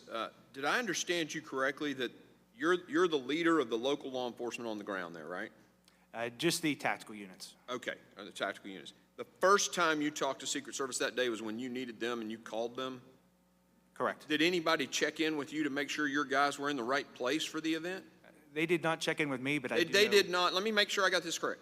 The U.S. Secret Service is about to pull a security detail around a president at an event with a lot of people and a lot of risk, with a heightened risk from an international threat, and they didn't even check in with you to make sure your guys were in place and ready to go? Correct, not with me. And you're the leader of one of the tactical units covering this and had responsibilities on this site? Yes. I find that unbelievable. Let me ask this question to both you guys, Commander and Lieutenant. What authorities did the U.S. Secret Service give you in the event that you saw someone with a weapon, or, I mean, did you have authority, first shoot authority, and was that very clear what you were to do under the circumstances if you saw an active threat like that? They didn't provide any guidance to us. However, our standing orders with our team. So you were using your protocols for that? Okay. Correct. If it's a deadly threat, they do not need permission. They're permitted to immediately take action. What about a step back from that? You got a guy like with an optical rangefinder ranging a target. Did they give you any directions on what to do in those circumstances? They did not. How about you, Lieutenant Harrell? Yeah, I think the same thing with protocol. If we saw a threat, we would engage. When it comes to the rangefinder, I had no knowledge of that day of. During the same time frame, we were investigating 2 additional suspicious people that were on the fence line. And earlier when I said I was behind the stage, I had those 2 people in sight, and I was trying to get troopers to the location there for post 5, because he had saw what he reported as suspicious activity on the fence line. So we were also looking at that at about, hearing the time frame, like about the same time that this information was coming in with for Crooks as well. Well, I'll end right now just by saying thank you for the work that you do. We as veterans deeply appreciate the needle in the haystack that you guys have to live to find, and thank you for what you do. Really appreciate it. Very good. Thank you, Chairman Green. Now recognize the gentleman from Maryland, Representative Ivey, for 5 minutes. Thank you, Mr. Chairman. And I want to join in expressing my gratitude to all of you, not only for being here, but the service that you provided to your communities and to the country. Wanted to follow up on a couple of things. One on the communications front. The FirstNet system, let me ask, because I don't know that Mr. Sullivan, you talked about FirstNet at all. Is Secret Service able to access FirstNet as well? I do not know, Mr. Ivey. I don't know the answer to that. All right.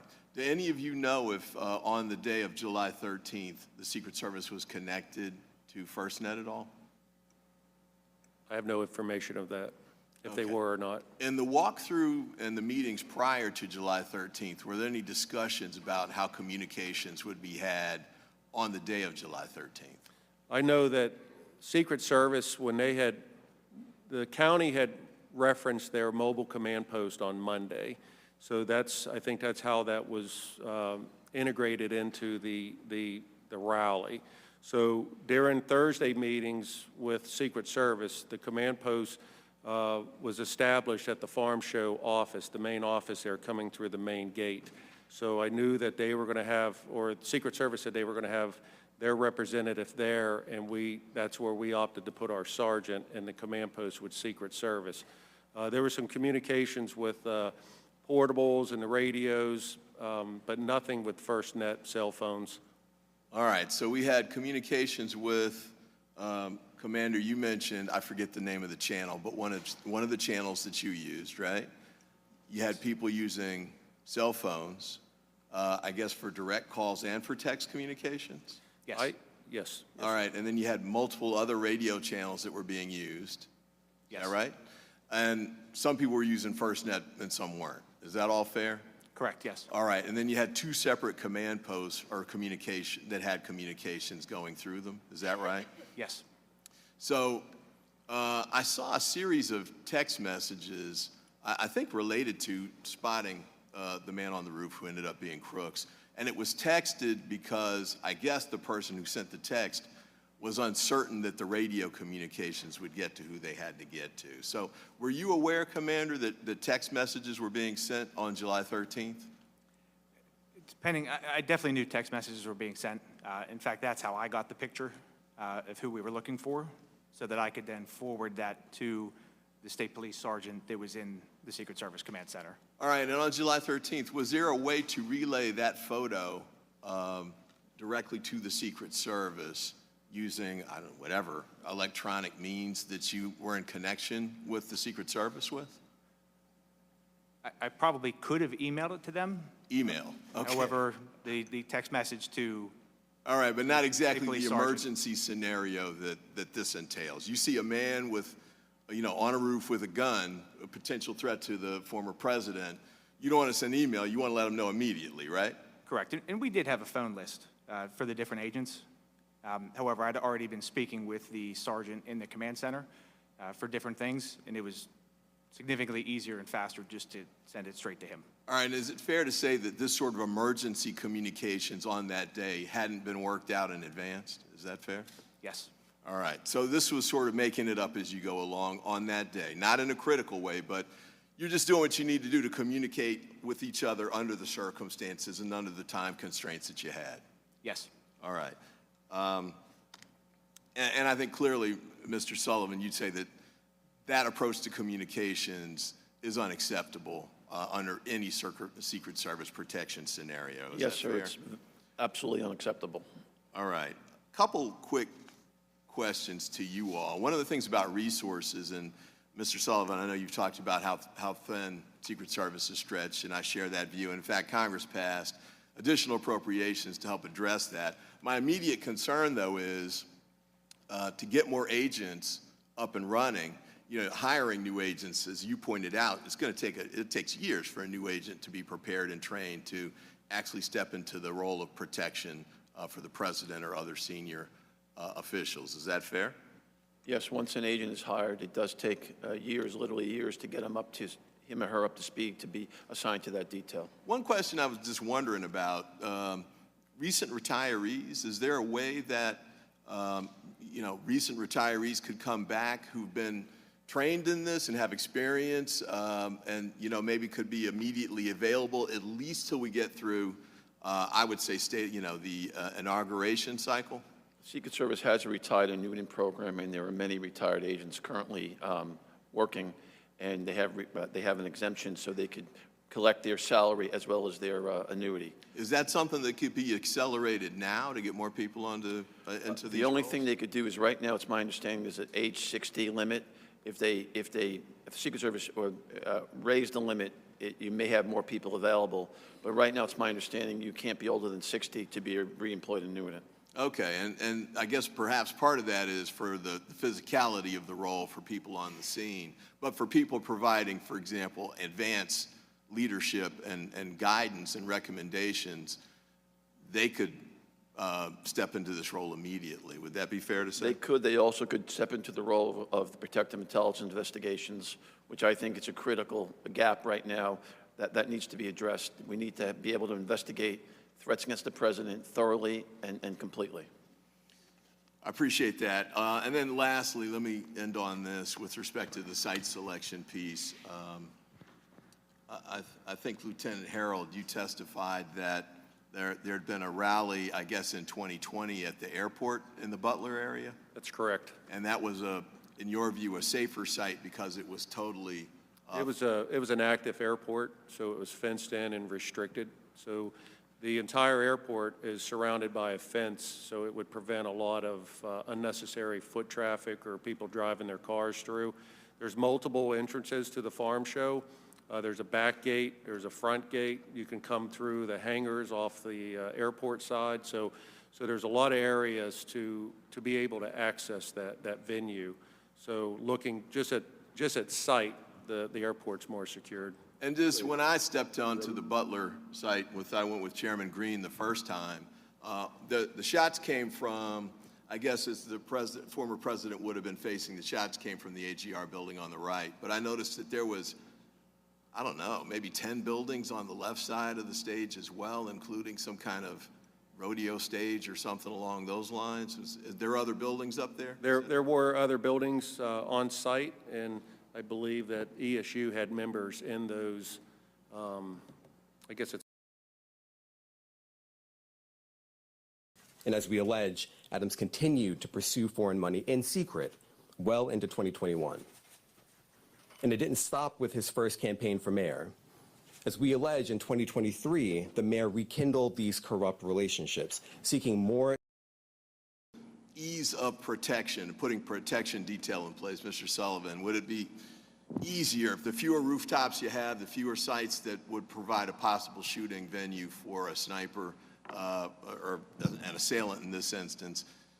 Is it easier for the Secret Service and safer for the people, not just the candidate, but obviously, as we saw, the deadly consequences on that day, spectators who come to watch? Is it safer to have it maybe at the airport scenario as opposed to the field? Well, Mr. Ivey, the safest place to have a rally is indoors, where you don't have the long-range threat problem. If the Secret Service were in decisions-making for the campaign sites, we would always recommend it be indoors, any rally. Fair enough. And then last point, Mr. Chairman, with respect to that, I know we're not on Florida yet, but I will say this, on the site selection piece, and certainly candidates, and I've been one myself, have a right to rest and relaxation. That golf course is a tough venue to provide the type of protection that we're talking about because of the size of it, the access of the roads all the way around it. They're all public access, limited fencing, high, bushes and things alike. Maybe not the best. Maybe there are golf courses that are on military bases, for example, that would be safer, sort of along the lines of how the airport's safer than the fairgrounds. So I hope we can figure out a way for, as we move forward with these, especially for a rest and relaxation scenario as opposed to a campaign scenario where there's a First Amendment effort to allow a candidate to reach voters or spectators. I think that's the highest priority. Make it best, you know, candidates should be able to pick whatever they want on that scenario, but maybe the R&R is a different scenario. But with that, I yield back, and thank you, Mr. Chairman, and thanks to all of you for your service. Thank the gentleman. Now recognize the representative from Louisiana, Mr. Higgins, for 5 minutes. Thank you, Mr. Chairman. Gentlemen, I'm going to be moving fast, and Mr. Chairman, let me assure you, we're going to get to the bottom of everything that happened on J13. We're going to determine what happened, when, precisely the timeline, what went right, what went wrong, where were their failures, where was their heroic action. We're going to thoroughly and calmly investigate the entire incident, the attempted assassination of former President Trump, and we're going to provide an excellent report to the American people in December. So we're in the middle of this thing right now, and I have to cover a lot of territory in a very few minutes. Commander Lenz, you're the commander of the entire tactical unit for Butler County. That's a multiple agency unit that's assembled across the county, and you're in command. I just want to clarify that. Did you command and supervise the drone team on the morning of J13 to observe and sanitize and clear the entire property, including the water tower? We had a private company that offered to fly a drone. They were under your command? Correct. Yeah. Thank under you. my, yep. And was that sophisticated drone equipment? Or? As far as I understand it, yes. Yes, sir. Did you post 2 patrol response units at the water tower for J13? I did not. I had no actual decision-making as far as the planning goes for where So the perimeter people. was it your understanding that there were 2 patrol response units parked in the vicinity of the water tower on J13?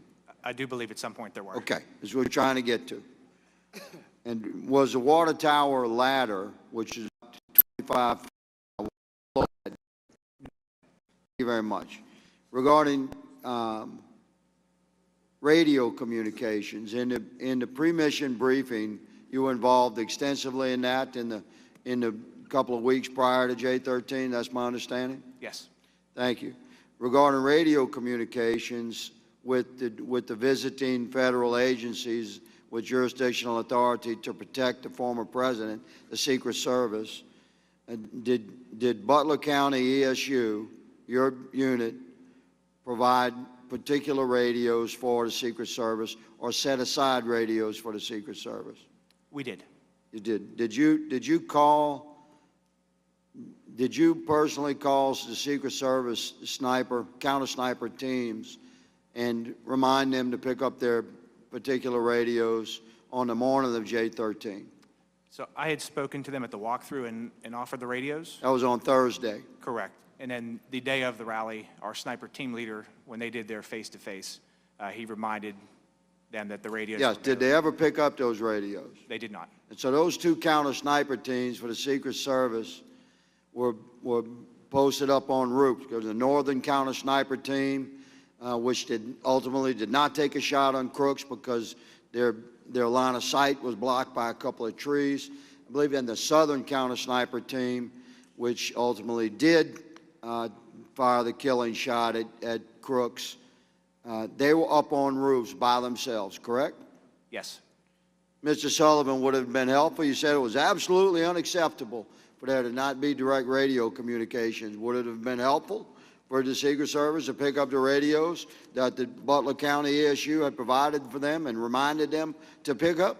Absolutely. Especially up on a roof, being isolated as these counter sniper teams are. Yes. They didn't have that radio communication. No, would have been Let me helpful. clarify that the local Butler County ESU, in command of all the local forces assisting Secret Service that day, attempted to deliver radio communication to the counter sniper teams. My goodness, time rolls quickly. I'd like to jump into shot number 9. Shot number 9, during the interviews with the Secret Service and FBI, they commonly step over shot number 9. They say, Crooks fired 8 rounds, and then the Secret Service fired the killing shot, shot number 10. But there was a shot number 9 fired, was there not, Mr. Lenz? There was. Okay, Commander, I'm gonna quote from the transcribed interview of Aaron Zalapone. That's a tactical SWAT officer under your command that took shot number 9. He was deployed. He heard the radio traffic. He saw the commotion. He left his deployed position and ran into a position where he thought he might be able to get a shot on if there was a shooter up on a roof, somebody on a roof. He said seconds after that is whenever the first 3 shots were fired.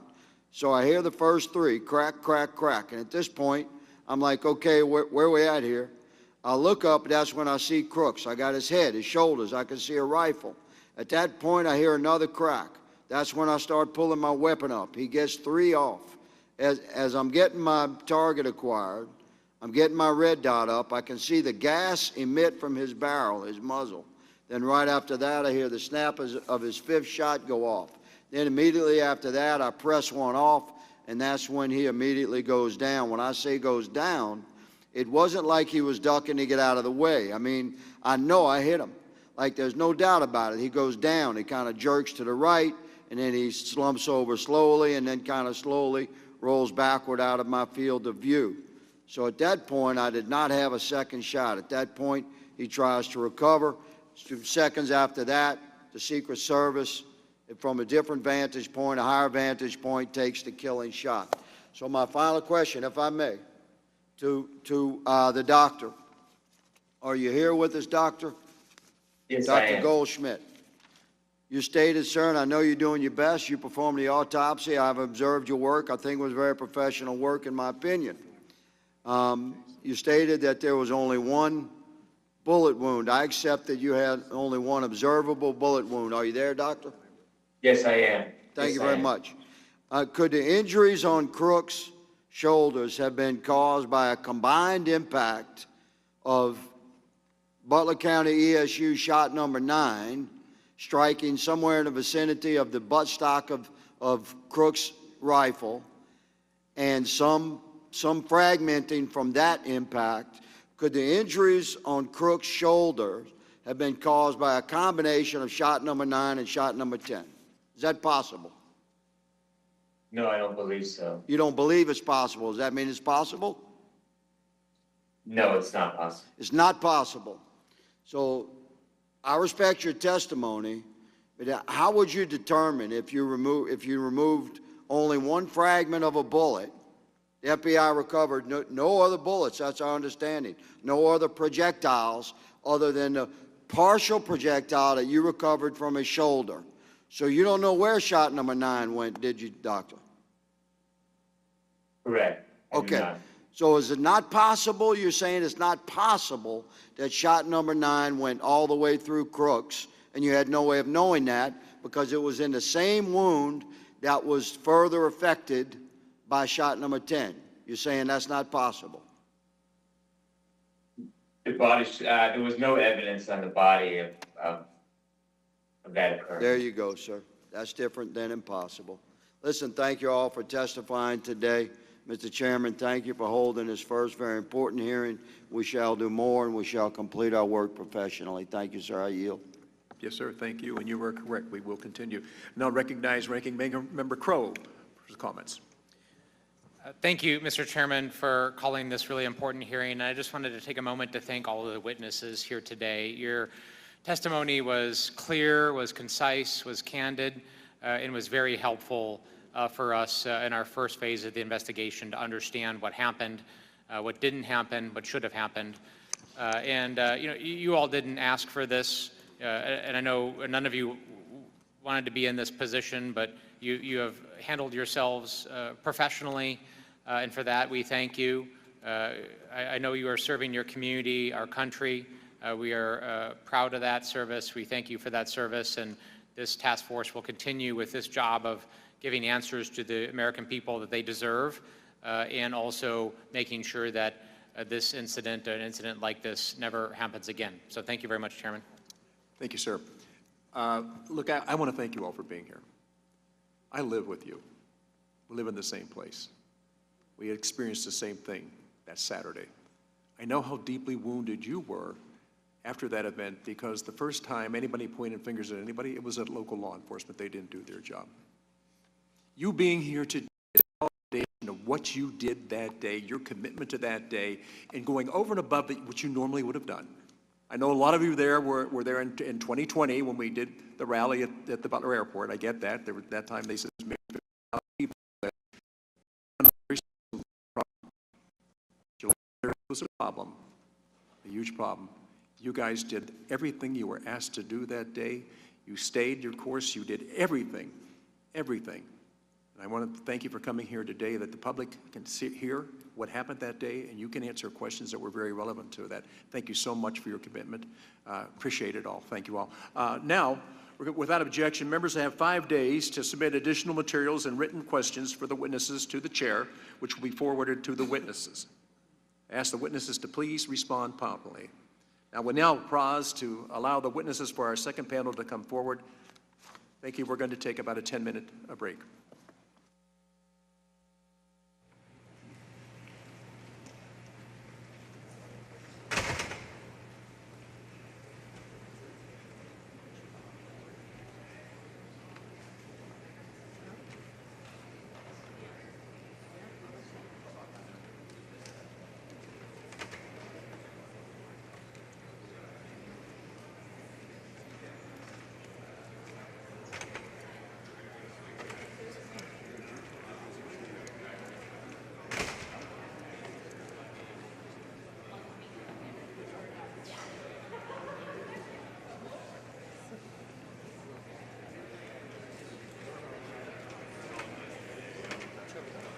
Oh, okay, yeah.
Congressman Ivey, just in this brief break, can I just ask, have you heard any answers?